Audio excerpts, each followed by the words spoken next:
सचमुच तुम मानव जीवन को धन्य करना चाहते हो तो स्नेह में आओ, सद्भाव में आओ, दया में आओ, ममता में आओ, करुणा में आओ, प्रेम में आओ। हवा के बिना तुम जिंदा नहीं हो सकते और हवा का ध्यान नहीं होता।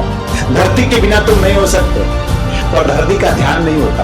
आकाश के बिना तुम नहीं हो सकते पर आकाश का ध्यान नहीं होता। अग्नि के बिना तुम नहीं हो सकते पर अग्नि का ध्यान नहीं होता। जल के बिना तुम नहीं हो सकते और जल का ध्यान नहीं होता। जन्म दुष्य दुख और मृत्यु भी दुष्य दुख और इस बीच का जीवन भी दुख ही दुख। चिंता दुख है, परेशानी दुख है, रोना दुख है, दीनता दुख है, मलिनता दुख है, दरिद्रता दुख है और हमें दुख से मुक्त होना है। गीता का सार यही इतना ही। छोड़ दो अपने आप को, छोड़ना बहुत कठिन है।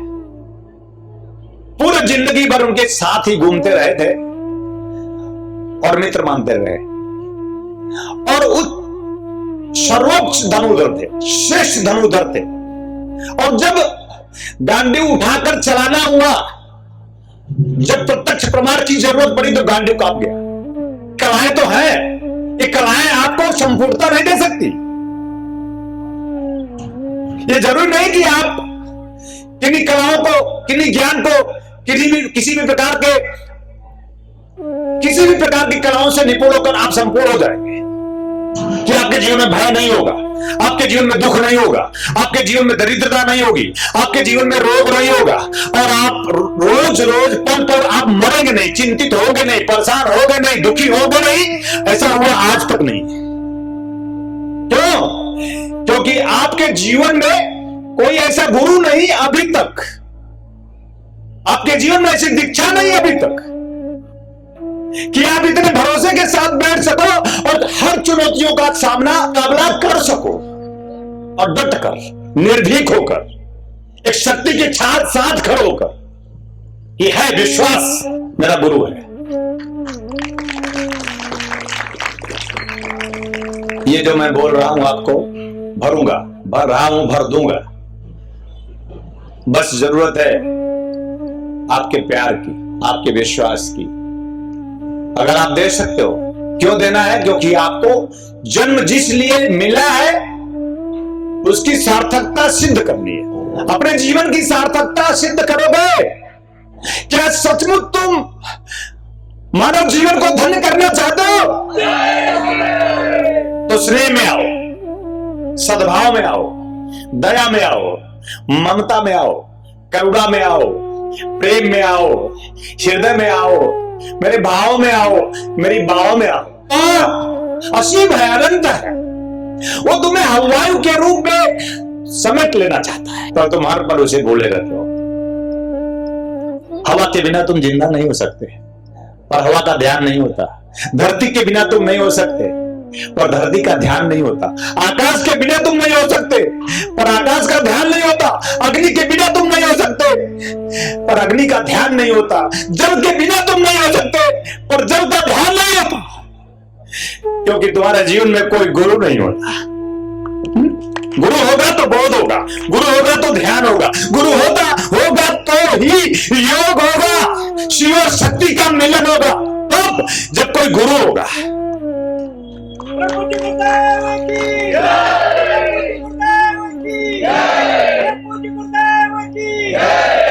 मैं तुम्हें सिर्फ सार तत्वों का बोध कराते हुए कि जन्म हुआ दुख और जीवन जब से जी रहे हैं तब से हम दुख और अब हम मृत्यु की कगार पे हैं।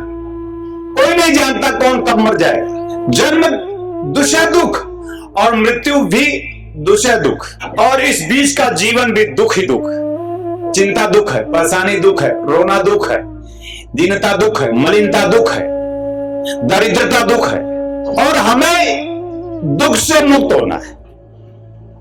तुम पहले स्वीकार कर लो कि तुम दुखी हो, सुखी नहीं हो, आनंदित नहीं हो, उल्लास में नहीं हो, उमंग में नहीं हो, एक जोश में नहीं हो। तुम कांपते हो, तुम भयभीत होते हो और अंततः तुम मर जाते हो। भगवान शिव थे पति, कालों के काल महाकाल हैं, वो पति हैं और सती उनके सामने मर जाती है। पति के रहते हुए पत्नी मर जाती है। जब तक जिंदा थी तो वो पति की प्राण थी, अरे तुम तो मेरी प्राण हो, और प्राण चला गया और वो अभी खड़ा है जिंदा। कालों का काल महाकाल भगवान सदाशिव। सती समाप्त हो जाती है। एक अंतिम उदाहरण है, सती समाप्त हो जाती है क्यों? क्योंकि शिव स्वरूप सदगुरु की बात उसने मानी नहीं। एक द्वंद्व में है सती, वो आपकी तरह ही है, द्वंद्व में थी सती, यद्यपि शिव की पत्नी है। अरे आपकी यही भगवान है। हे खग हे मृग मधुकर श्रेणी, राम जी सीता जी को खोज रहे थे। हे खग हे मृग, पशु पक्षी और वनस्पतियों से, पेड़ पौधों से पूछ रहे थे, सीते, अरे मेरी सीते को देखा है? सती को भ्रम हो जाता है, सती द्वंद्व में आ जाती है। अरे इन्हीं को आप ब्रह्म कहते हैं। आपके भी मन में आता है कि गुरु ब्रह्मा गुरु विष्णु गुरुदेवो महेश्वर। अच्छा, कैसे हो सकता है? ऐसे जीव समाप्त हो जाते हैं जो संदेह में होते हैं, तो चाहे शिव की पत्नी क्यों ना हो। बहुत ज्वलंत दृष्टांत है। शिव की पत्नी शिव के ही समक्ष समाप्त हो रही है, शिव जानता है। शिव चूंकि आनंद में है, वो सब जानता है। शिव परमानंद में है, वो सब जानता है। शिव अपने आप में अहर्निश गुरुत्व में लीन है, वो सब जानता है। जो अहर्निश गुरुत्व में लीन होता है, वो काल को अपने अधीन कर काल पर आरूढ़ होकर बैठा रहता है। इस संसार का हर एक जीव, ये पूरा संसार नाशवान है। जो भी गोचर है, शिष्यगत, सब समाप्त हो जाएगा। समय विशेष में, काल विशेष में, काल अपने आडोश में ले लेगा। पर जो हर पल, कौन बचेगा? कौन बचा है जो हर पल अहर्निश लीन है? कौन? कहा? वो जो शिव हर पल लीन है, हर पल योग में है, हर पल अपने आप में है, हर पल स्व में है, हर पल आनंद में जो है, उसे काल भी कुछ कर नहीं सकता। वो काल पर आरूढ़ हो जाता है, वो समय पर आरूढ़ हो जाता है, वो समय के साथ गतिशील हो जाता है और मना करे, समझाए बहुत कि सती ये मेरा ब्रह्म है, ये मेरा इष्ट है, मैं इसकी उपासना, हर पल मैं इसी की उपासना में हूं, हर पल मैं इसी की उपासना, ये मेरा ब्रह्म है। और सती को शिव के कहने के बाद भी, समझाने के बाद भी भ्रम होता है, संदेह होता है, और वो अस्वीकार कर देती है और मानती नहीं है। परीक्षा लेने के लिए जाकर सीता का रूप लेकर उनके सामने खड़ी हो जाती, अपना स्वरूप सीता का बना ली और खड़ी हो गई। जब ही खड़ी हुई तो राम ने कहा, अरे मां तू यहां? अभी जो पूछ रहा था, हे खग हे मृग मधुकर श्रेणी, तुम देखी सीता मृग नयनी, मेरी सीते को तुमने देखा है? वो विलाप कर रहा था, और वो जब उन्होंने मां कहा तो कांप गई सती, दुश्चिंतता में वापस आई है, गलती हो गई, अपराध में बोधग्रस्त होकर वापस आई।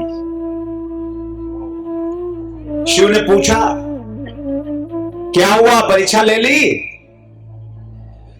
तो उसने कहा, नहीं प्रभु, मैंने परीक्षा कहां ली, झूठ बोल दिया। उस परम से झूठ बोलना है, उस सत्य से झूठ बोलना है, उस शिव से झूठ बोलना है जिससे तुम स्वयं हो। जब भी तुम झूठ करते हो, छल करते हो, छद्म करते हो, तो परम से ही करते हो। जब भी यह जीव छल छद्म युक्त होता है तो किसी और से नहीं करता, परम से करता है, और परम सब जानता है।